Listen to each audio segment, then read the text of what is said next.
Hi, sweeties.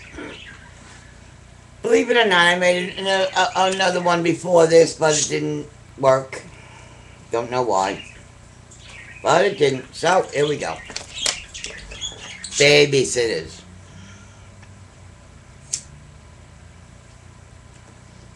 Either they're very good or they're very bad.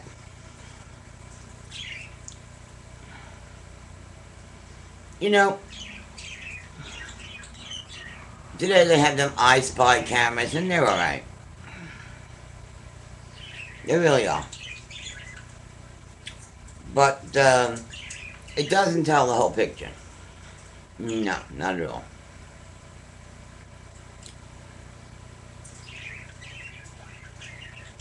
Do you know that that baby depends on you?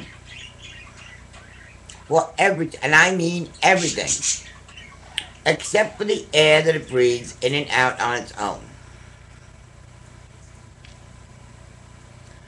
So, at some point, you may need a babysitter for when you go out, or I hope not to work for 3 months, but to go out for a break, you know. Well, here's my advice: interview a few people. And I mean interview. Don't be afraid to ask questions. There's a whole list of questions. Don't be afraid to ask any of them. How old are you? How long have you worked as a babysitter? For whom did you work as a babysitter? Have you gotten children of your own? Will you babysit in my home? I forget the money because that's individual. These questions are general.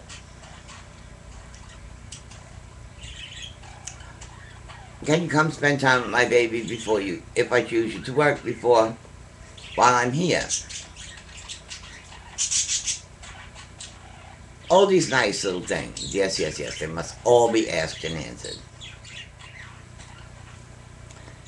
If you like, print up some sheets with some questions.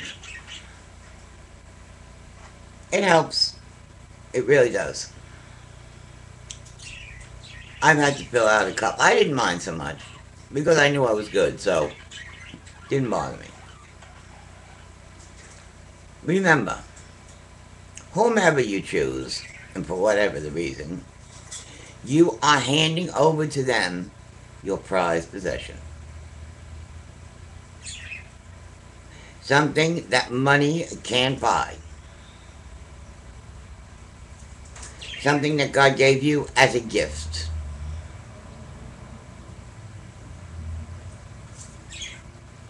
And you want to be sure that this gift is kept happy, content, loved, cared for.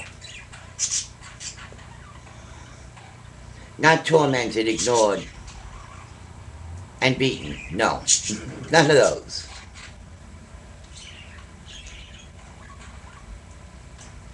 So, let's have a look now. When you ask them have they babysat, and they you next very next question should be, can I have the telephone name and address? Address, did you hear? ADDRESS. Address of the people you babysat for. If they can't give it to you, you don't need them in your home. Because if the woman needed a babysitter and had her, she'll have no qualms talking to you.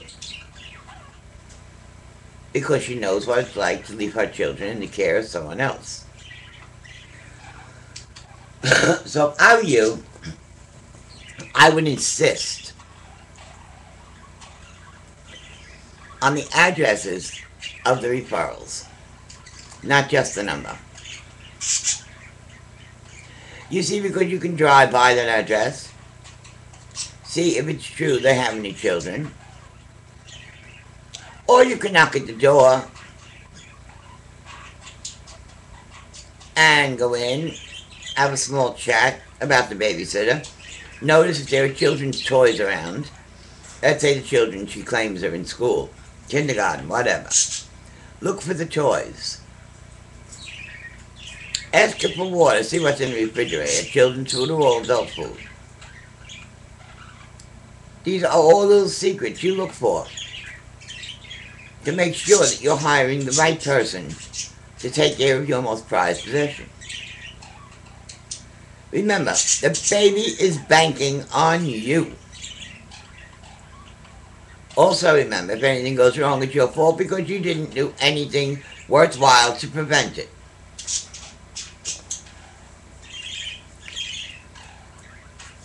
Most babysitters are genuine. But, and it doesn't matter what age they are, sweeties, do not make that a factor. I mean, I wouldn't hire a younger one because she hasn't had enough time to make herself adaptable to all children. I would hire someone older, but that's me. If things get real tough and you don't seem to be getting the answers you want, call the police station.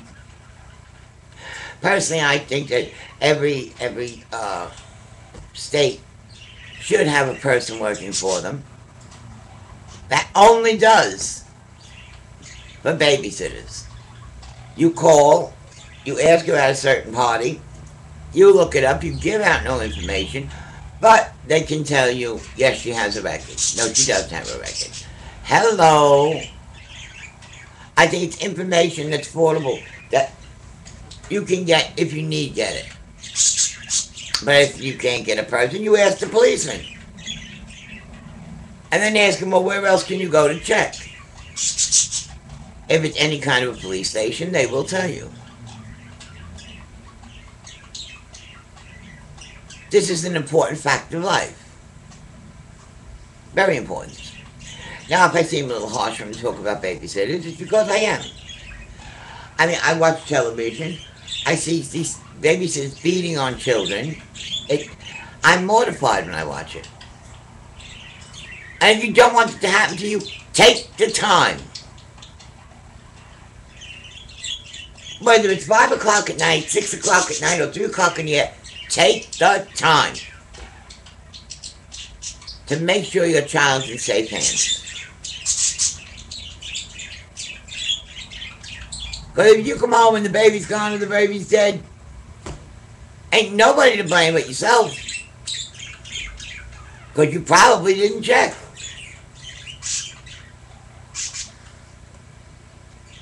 You need these things. So when you walk out of your door and you hand that baby over to someone else, you can honestly say, my baby will be safe, I can have a good time. But if there's that much, can you all see that much of an inkling that you don't feel safe about leaving your child with the babysitter, something is very wrong.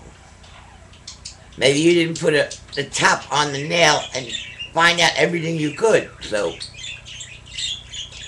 I sincerely doubt you're going to have this wonderful, marvelous time out. You should have stayed home.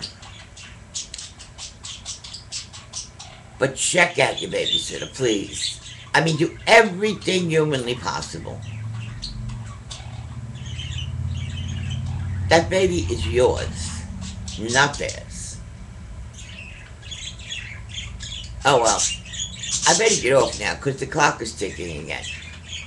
And my email for babies is fat people. No, sorry. Fat mama at yahoo.com. That's FATMAMAA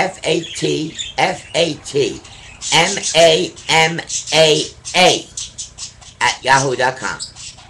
Okay, love yous. Hope to hear from you soon. Bye now.